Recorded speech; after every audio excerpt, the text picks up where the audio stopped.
Went for the RKO, shoved away by Gunther. On the spine of the Viper Hooper. Getting the ring general back in there. Sleeper locked into Randy.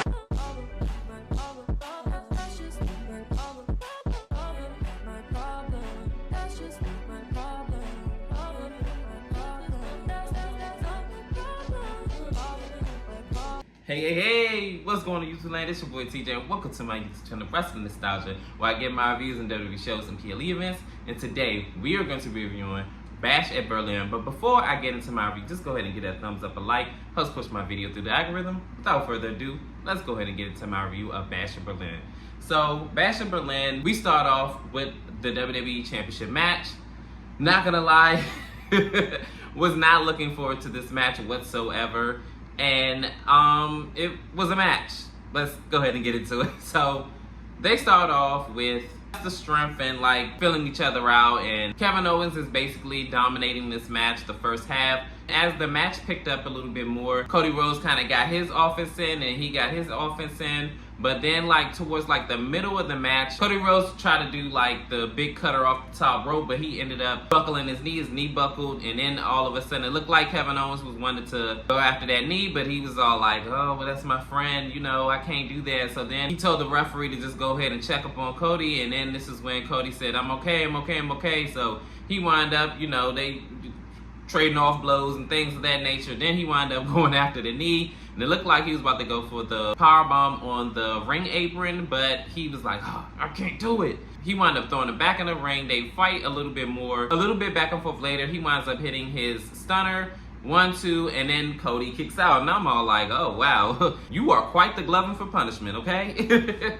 So then, a little bit back and forth later, Cody Rhodes end up getting the knees up when Kevin Owens hit the swanton. Then Cody Rhodes ends up hitting his crossroads, and then 1, 2, 3. Cody Rhodes successfully retains the WWE Championship.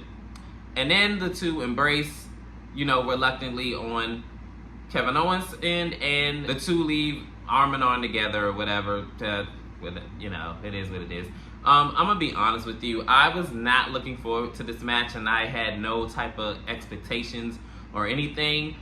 The only expectation that I wanted to see happen was Kevin Owens finally go ahead and just socking it to Cody Rhodes and then just get it over with, and then probably a Bad Blood had them, you know, feud for the WWE Championship. I don't know if they're saving that for Randy Orton or not, or what's next for Cody Rhodes. I don't know, but this championship run so far is mid. I'm sorry, I'm just not here for it, and something just gotta give, honestly. And I don't know what, but hopefully maybe Randy Orton could go heel, and then maybe that will resurge his championship run, because something is just missing, and WWE needs to figure it out because they're giving us trash, and I'm not here for it. So get it together, WWE. In our next matchup, it is for the women's tag team titles. It is Alba Fire and Isla Dawn putting up their women's tag team titles against Bianca Belair and Jade Cargill. So this matchup started off already chaotic. I believe it was Bianca and Isla starting off first, but then Alba got in the ring and then tried to, you know, double team Bianca, but Jade Cargill gets in that ring and she like, not my girl, not too much on my girl. I got your back, sis. So they wind up beating each other up. Everybody is picking the corner to fight in, and Jade Cargill winds up getting Alba out of there, and then now it is Alba and Bianca like fighting it out. So for the good majority of this match, Alba and Bianca are fighting, and I'm sorry if I'm getting the names confused because they sound too similar. So so for the good half of this match, Bianca Belair is overpowering Alba until Isla winds up distracting Bianca Belair, and then this is when Alba winds up yanking Bianca Belair by her braid, and then she, you know, gets her down by like doing the backflip, but she ends up still wind up having her grounded, and for a good majority of this match, playing keep away with Bianca Belair from Jade Cargill, and like around, I want to say 2, maybe 3 minutes, just beating her down, doing frequent tags and things of that nature, until Bianca Belair finally gets the tag to Jade Cargill. She winds up running through the girls and doing, you know what I'm saying, all these power moves, jackhammers and clotheslines and fall away slams and everything like that. A little bit back and forth later, Alba and Isla tries to do a double team move off the top rope onto Bianca Belair, but Jade Cargill saves the day and Bianca Belair winds up rolling out of the way, and they crash into each other. They get Alba out of there, and Jade Cargill and Bianca Belair finally hit their double team move, that DDT into a German suplex, and 1, 2, 3.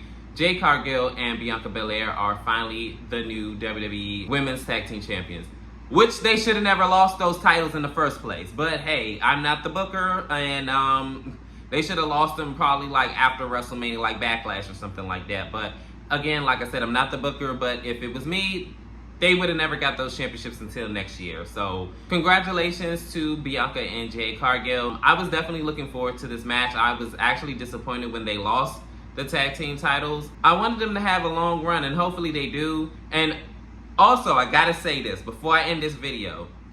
We have to have Bianca Belair and Jade Cargill versus Jakara and Lash Legend, like at Halloween Havoc.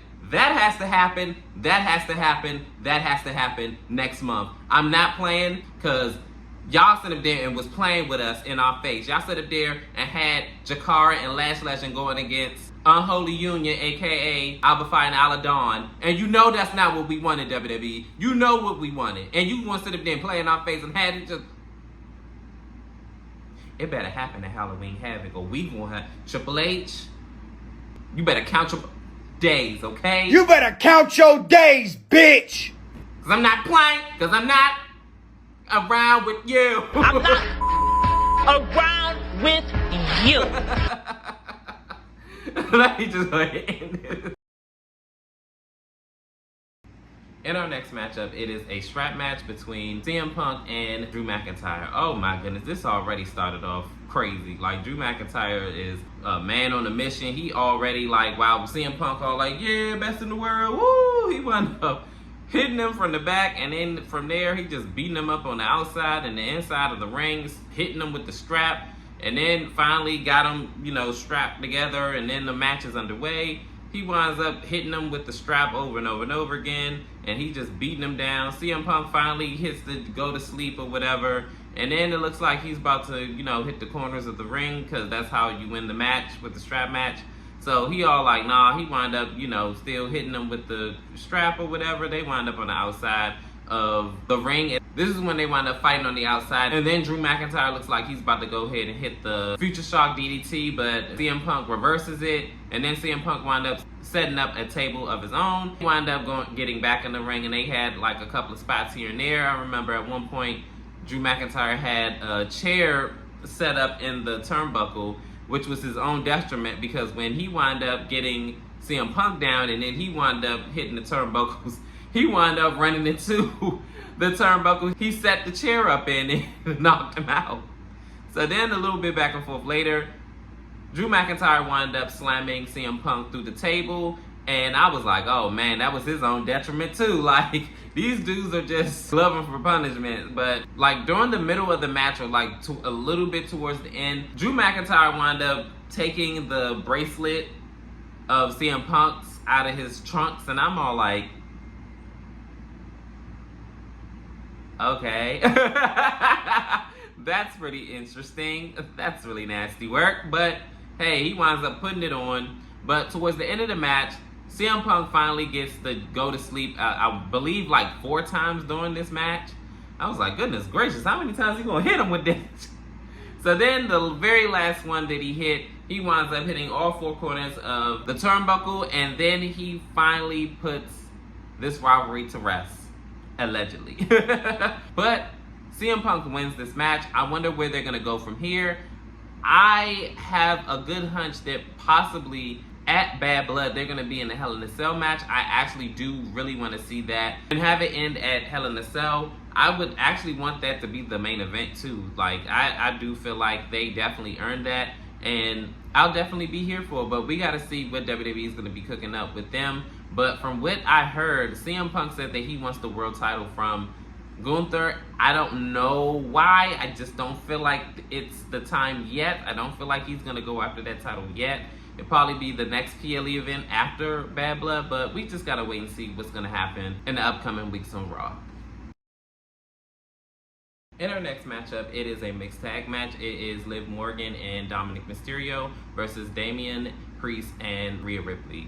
So this match starts off with Damian and Dominic And Damian is trying to get to Dominic, and he's playing keep away. He's on each corner of the, ring, like, break, and all this other stuff. So finally, Damian Priest wound up getting his hands on him, and then from here, he is dominating Dominic Mysterio up until he was on the outside of the ring, on the ring apron, and then Liv Morgan distracts him, and then this is when Dominic Mysterio takes advantage and pushes him onto the announcer's desk, and then from there, he is dominating the match up until Rhea Ripley winds up getting the tag, and then Rhea and Liv Morgan mix it up one more time because previously Rhea was dominating her the first tag that she got, and then the same thing goes for this particular time too, and she is just beating up on her. The Judgment Day comes out, the Judgment Day 2.0, and they wind up distracting Rhea Ripley, and this leads to Liv Morgan winds up doing a sensitive power bomb move, slamming Rhea Ripley into the barricade. And it was just chaos, but towards the end of the match, Damian Priest was trying to put Finn Balor through the table, and Dominic Mysterio wound up diving out on Damian Priest, but he catches him, and then from there, a little bit back and forth later, Dominic Mysterio tries to run and do something to him, and then he winds up getting clotheslined, and then back in the ring, Liv Morgan and Rhea Ripley are in the ring, and Damian is all like, yeah, you need to look behind you, so she looks behind her, she gets hit with the headbutt and then a riptide, 1, 2, 3, the Terror Twins, Rhea Ripley, and Damian Priest wins this match. I'm not gonna lie, this match, I was actually sort of looking forward to this match, but at the same time, this match did nothing for the Judgment Day to solidify them as a threat. Definitely in this match, like, how in the world do you have all of your stablemates come out to help and y'all still lost? Like, it's like you lose all faith and hope with the new Judgment Day, but we're gonna see what's gonna happen because Liv Morgan got pinned, who is the Women's World Champion, by Rhea Ripley, so that automatically deems her as a #1 contender, I would think, but we're gonna see what's gonna happen in the upcoming weeks on Raw if they're gonna have a rematch 1-on-1 for the Women's World Championship at Bad Blood. Finally, we are here at a main event. It is Gunther putting up his World Heavyweight Championship against Randy Orton, the Legend Killer. Yo, this match was very, interesting to watch because Gunther is in his homeland and he is getting a hero's welcome, and watching him play as a face, it's very interesting. So if you want to know what it feels like to watch Gunther wrestle as a face, aka the good guy, hey, watch this match. So Gunther and Randy Orton are filling each other out, doing chain wrestling and trying to test the strength to see who's, stronger and this, that, and the third. This match didn't really kick into high gear until probably 5 minutes to 6 minutes later. And then this is when we see the ruthless Randy Orton. I was like, okay, cool. Because to be honest, I'm gonna be real with you. I'm kind of miss little, heel Randy, because heel Randy is just cut above the rest. Oh my goodness. Trust and believe. Watch his earlier work, because, man, that man was ruthless. But anyways, Randy Orton starts to work on the arm, and that happens throughout the match. Randy Orton is still doing his thing and working him out, and like I said, he's making Gunther fight up as if he's the face, which he is in this match because he's in his homeland. So he fighting him and everything like that. And Gunther is getting little offense in. So then a little bit back and forth later, Randy Orton finally hits that RKO, and he only gets a 2 count. And I'm like, oh wow, just like at King of the Ring. A little bit back and forth later, Randy Orton tries to do the RKO one more time, but he misses this time, and then he winds up getting locked into that sleeper hold. Then he passes out, and therefore Gunther retains his World Heavyweight Championship.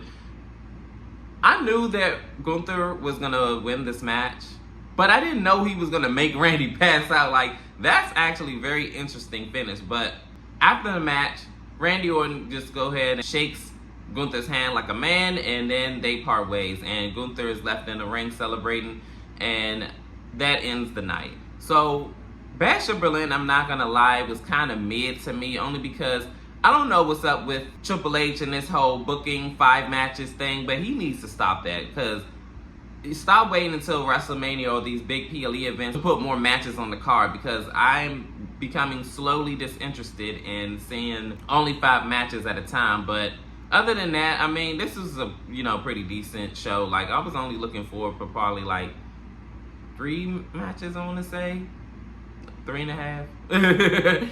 But comment down below, how did you feel about this pay-per-view event? Did you like it? Did you love it? The greatest show on earth or the worst? You didn't like it at all, or you didn't watch it?